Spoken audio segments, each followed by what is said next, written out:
For many gamers, Final Fantasy VII was the first game in the series that they played. I actually missed out on the game when it was released, and didn't take notice of the series until I saw the massive hype Final Fantasy VIII was getting in magazines. As someone that was just starting to get into the RPG genre, I was very interested in it. Eventually, I got to play a demo of the game. While I wasn't blown away by it, I was still really excited for it, and picked it up on $9.99. The same day that console from Sega came out. The story centers around a young man named Squall, who is training to become a part of the elite mercenary force called Seed. During a graduation party, he is introduced to a beautiful girl named Rinoa. He soon ends up working for her as part of a contract to liberate the town of Timber. Strange things start happening to the party, with them somehow going to some kind of dream world where they are three completely different people. After returning from the dream world, they find out the Galbadian president has hired the sorceress Adia as an ambassador. The party soon learns what a bad idea that is, and embarks on a journey to stop her. The plot is a bit controversial in the RPG community. While I enjoyed it, there's something that you learn on Disc 2 that many gamers are not a fan of. A lot of people also complain about Squall being too emo, but I didn't have a problem with it. There used to be a guy on GameFAQs that wanted to retranslate the entire game just because the rare food in the US version was hot dogs instead of pan that was in the Japanese version. I could understand if the game took place in New Jersey Garden or Seattle Garden, but this game took place in the fictional Bawesome Garden. If hot dogs are hard to get in this fictional place, who cares? In the guy's defense, he did also mention a scene at the end of Disc 1 that could have used a much better localization. While I do agree with that one, it's not worth retranslating the entire script for it. Fucking people, man.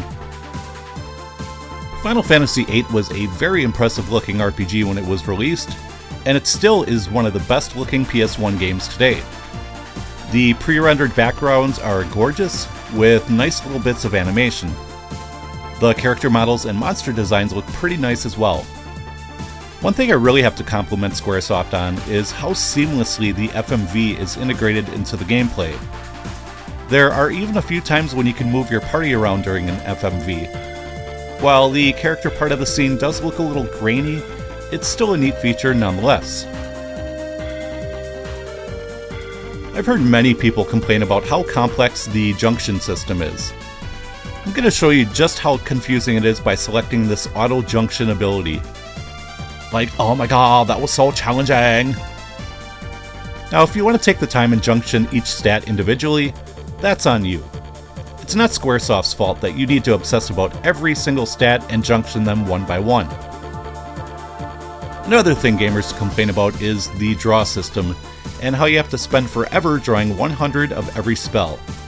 Well, once again, that's on you. It's not Square's fault that you're so OCD about maximizing your stats early on. It's not even necessary really, since this is one of the easiest entries in the series. Outside of a few optional boss fights, you can get by without oh my god uber Bawesome sauce stats most of the time. But if you still feel the need to max out everything, just use one of the many GF magic refining abilities in the main menu. And if you're going to max out everything immediately in this game, why not buy 100 of every item in shops in every RPG the first time you see them? Or better yet, wander around outside the first town in every single game until your characters are level 100. Oh, I know, I'm being silly, right? This game has one of the coolest and most interesting endings of any RPG that I have ever played. Of course, I won't spoil it for you here, so let's dance.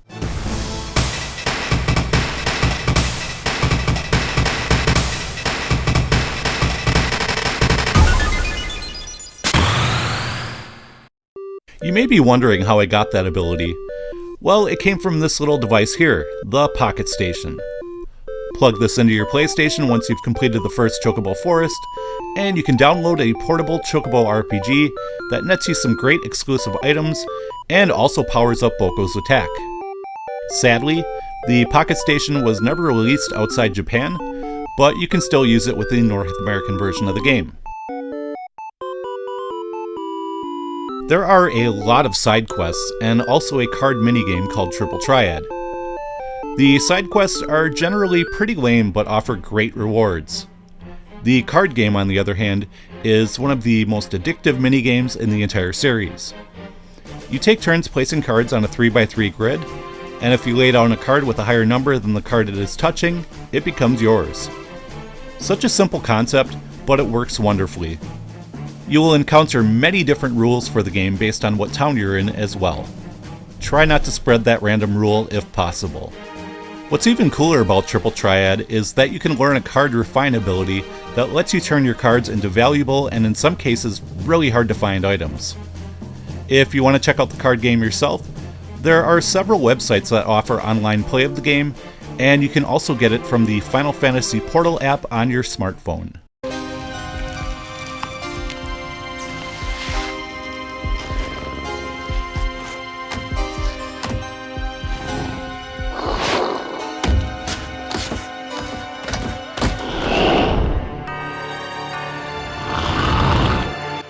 Nobuo Uematsu composed another outstanding soundtrack for this game. There are a few stinkers here and there, but the majority of it is really good. Some of my favorites are Only a Plank Between One and Perdition, Eyes on Me, and all of the boss themes.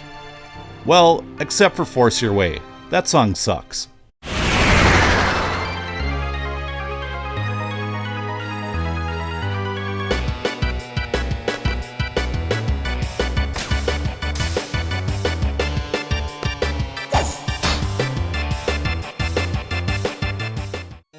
Final Fantasy VIII is a great RPG that I feel gets hated on unfairly. If you don't enjoy the story or characters, that's fine, but the complaints about the gameplay are a bit ridiculous in my opinion.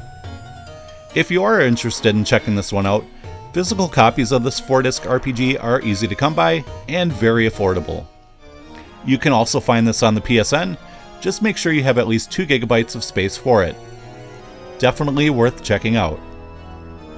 And that will do it for this one. As always, I want to thank you guys very much for watching, and I will see you next time.